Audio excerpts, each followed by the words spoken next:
kind of furthering that discussion relative to the culture of the business, how do you see this pandemic is changing the organizational culture?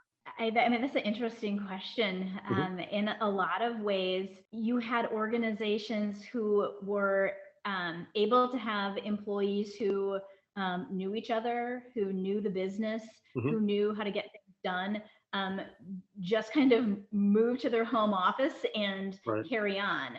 And, that is easier to do than it is now if you're starting to bring new people in, Mhm. acclimate them. They don't know other people, and so they don't necessarily know the informal channels to get things done. Sure. And I think what this has forced a lot of organizations to do is reconsider how they are, first of all, onboarding new employees, how they're Mhm. training new employees, how they are facilitating things like water cooler chats and allowing people things like Slack channels and things, or Right. just personal time to catch up, trying to find creative ways to build in, whether it be a happy hour or it be a group lunch Mhm. together, and trying to find opportunities to engage people socially, without in a non-physical environment. Sure.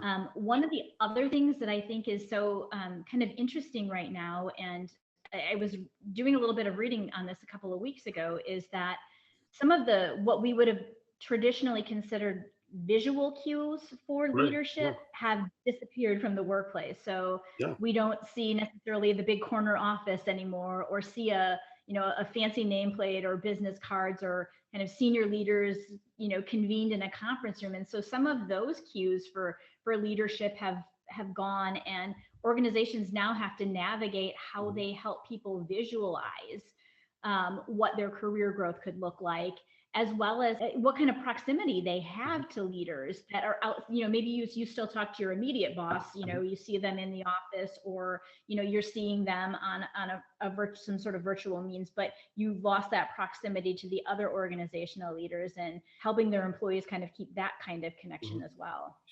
I love that you pushing this thought leadership forward on this topic, because I've lived through this, but I've never really seen it communicated well, or verbalized or internalized by other people. But I agree with you. I actually was one of those people who was working remotely part of my job, even before the pandemic, being in Chicago for a company that was based out of Silicon Valley and then moved to Grand Rapids, Michigan.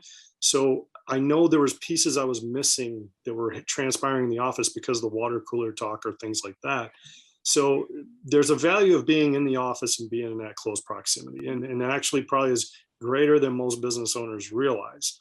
But I love the piece that you're talking about, these indirect, these visual cues of leadership that people are missing out on, because when you're remote, you don't see that. And it's those things that you lead by example just by doing without verbalizing that aren't going to show up on people's radar remotely.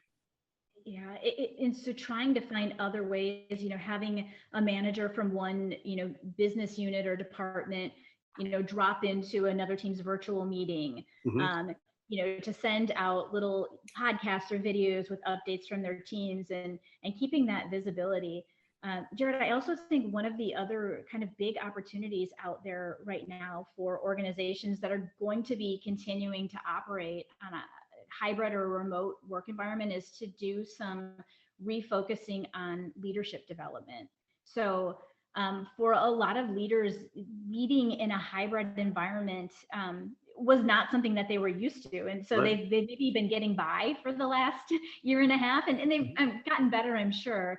But providing some training on how to do that effectively. I also, and I guess I'm saying this as a coach, but taking this as an opportunity to provide coaching to employees, whether that be as a benefit or as a way to help the organization bolster goal attainment, to give that employee a venue and kind of a vehicle to talk through their goals, to talk through their challenges, and to get some support, professional support in doing that, in line with what the organization wants to do. Because having been a leader of many people at a time myself, I know that it's not possible to be that coach for every person on your Right. team and also still do your job. And so this is a great opportunity to, again, show that commitment to people's development, Mhm. and to help them with their career development while they're navigating this still.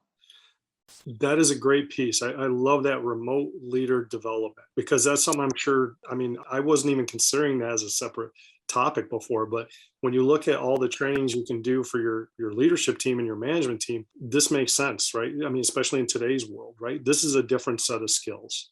And I love that piece you talked about with the cross-functional teams, just dropping into other meetings, because you're right, we lose that when we're not in close proximity. I mean, there's discussions we overhear, there's just indirect training we get, or indirect leadership we get in that regard. So having ways to deal with that, you're prompting some different thought patterns here, that leaders can approach this from a different aspect, or use a different mechanism to kind of deal with this. Additional links discussed can be found in the comments section below on YouTube.